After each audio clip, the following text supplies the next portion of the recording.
First thing that's catching my eye off the bat, this looks like a 6-foot long tank. Maybe it's 18-inch front to back, maybe 20 tall.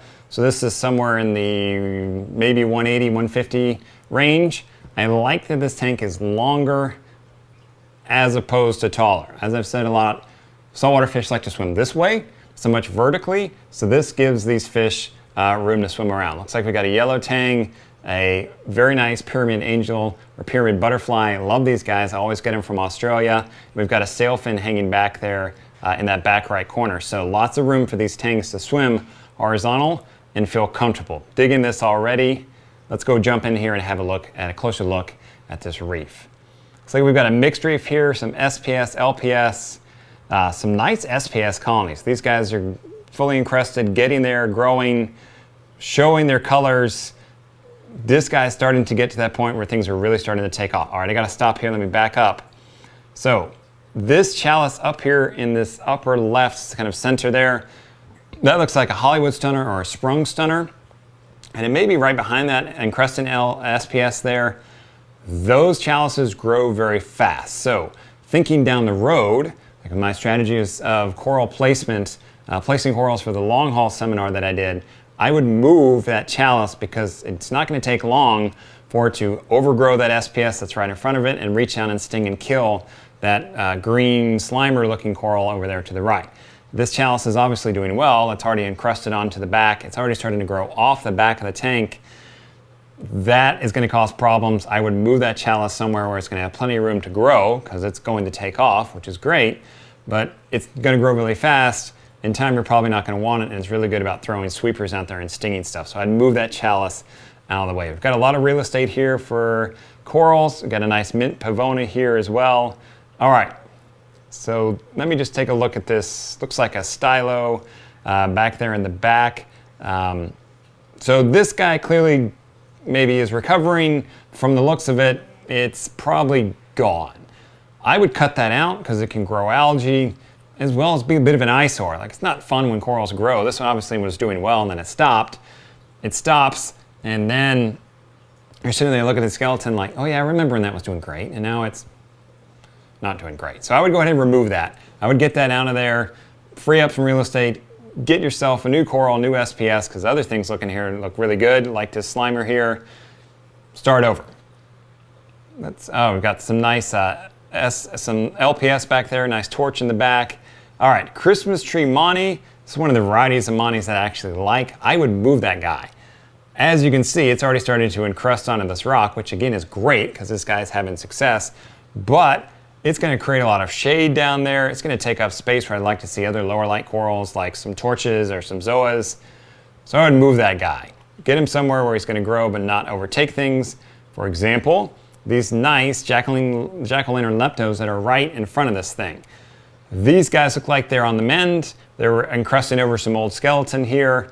So give them the priority. It's a great looking coral. Look, like even off the smartphone recording, these guys look great.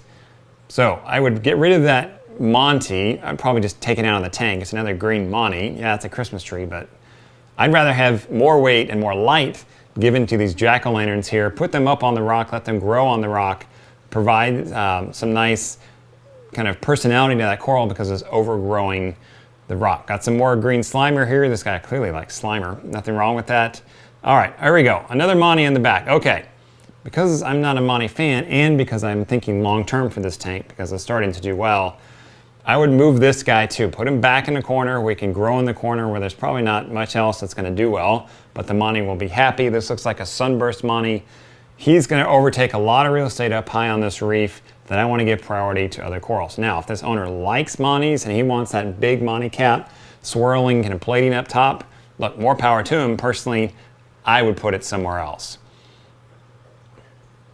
Got some candy canes here, and we have a nice meteor shower Sophastria. All right, so this proved my point. I was just talking about the jack-o'-lanterns, about how you can put them on the rock, let them grow and give some personality to the coral because of how it grows. Here's a great example with this meteor shower. It's a great looking coral, blue with pink polyps there, and it's overgrown this rock. This has clearly been here for a while. It's not just a flat plating coral or branching coral. It takes the contours of the rock that it's on. So this guy looks like it's lobed, it gets back in crannies, comes back out. It's fun to watch grow out, and it gives some personality to that coral just by the fact of what it's growing on. We have a Gorgonian there with, let me back up here, two things that are jumping out at me real quick. Just scanned right by that Gorgonian. We have the Gorgonian there, love Gorgonians. This one's down in the sand bed, which is a nice presentation for it. And now we're gonna slide over here to this little Zoa garden. So this Zoa garden's clearly doing well. The rostas look really great. They're growing. I'd put some more in there. Get some different varieties, some blues, some reds, put it down on the rock. It's like perfect size Zoa garden there with a really good placement in this tank.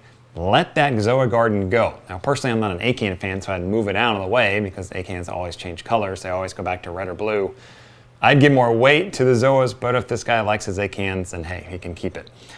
Got a hammer coral here in the corner, nice place for it, give a little motion to it. Overall, look, this reef is starting to take off. We're gonna get a look under the bonnet here. What's powering this thing? We have some Kessels with some T5s. All right, one thing, I'm gonna kind of go on a branch here. This is shot with a smartphone, so I'm not 100% on the colors, but it looks like the spectrum on the Kessel is the same as the T5. So Kessel's certainly a capable light, evidence showing it here in this tank, and they don't quite get that royal blue kind of UV pop that I look for. So it looks like these T5s are the same kind of Windex blue that the Kessel's putting out. So if that's true, then I would go to a purple plus or coral plus from ATI bulb to give a little different spectrum as next to that Kessel. Let's see how many we have. 1, 2, looks like we're gonna lead over to 3 Kessels over this 6-foot tank. So that being said, will 3 of those 360s get the job done? Clearly, they're growing coral well in this tank. Seeing that this tank is starting to do well, and since I'm an SPS guy, I would add 2 more if you wanted to stay on the Kessel train. That way we have consistent light across the top of the tank and fill in some of those spots where we're gonna have less par. I'm gonna wanna crank a fair amount of light to those SPS. Adding 2 more Kessels, if you want to stay on the Kessel route, it's gonna get the job done. Okay, so we could do a little work with cord wrangling, couldn't we all? Overall though, like this reef, like where it's going, maybe we're gonna get a look down underneath and see what's powering this thing. Here we go. All right, so we have a sump here with filter sock, the Leaning Tower of Pisa skimmer, dual media reactor, and a refugium. Let's take a closer look at things. Okay, so I personally like the dual media reactor from SpectraPure because I can individually control the flow on either side. Carbon wants a different flow rate than GFO. With the media reactors where they're plumbed straight through like that, whatever flow rate the carbon's getting, the GFO's getting, and vice versa. I like to dial things in and give the medium that I'm running, carbon or the GFO, the exact flow that it wants. So that's why I like the SpectraPure for a dual media reactor. Got a refugium that's growing well here. Looks like some caulerpa in there, nice and dense. I'm curious how fast that grows given the medium bioload on this tank. And look, okay, so the skimmer's on the light diffuser there, egg crate, been there, done that, actually works fairly well. I'd move that skimmer over a little bit, get that thing standing up straight because it looks like it's skimming well. You know, could we do more with cord wrangling here? Again, sure, we all could. Calcium reactor, which doesn't surprise me. I have a lot of success with calcium reactors. 2-part dosing can certainly get the job done. I like calcium reactors just a little bit more, just because I feel like they add those trace elements that are hard to measure and accurately dose. So again, can it work with dosing? Yes. I like to see that this guy has a calcium reactor on here. Sichet SDC return pump. Nice presentation here. He's got plenty of room around this return pump. He can look at the screen, make sure there's nothing clogging it, and it's also easy to get down there and work on it if he ever has to. So nice work there. Liking that. We've got a Tunzi osmolator for top off. That's what's running a little bit of the automation here. Oh, hang on. Let me back up. So this just caught my eye. We have an alkalinity doser and we have a calcium doser, but we have a calcium reactor. Perhaps this calcium reactor is added after the fact and he didn't take down the alkalinity and the calcium. You shouldn't have to 2-part dose and the calcium reactor, so maybe the owner will chime in and explain what that's about. We've got a WXM module right next to the lunar sim, a little old tech with new tech. All right, but the thing that caught my eye here is what's with the doorbell? What's with the doorbell button? What does that do? It's wired into the breakout box, but I want to know, what does it do? Maybe this owner will chime in and tell me what that doorbell button does. It's got to do something. Certainly not a doorbell, unless that's like an alarm for your kids when they open the door. The apex screams at you because your kids have opened up the underneath of your tank. Again, this tank has a lot of potential. It's doing well.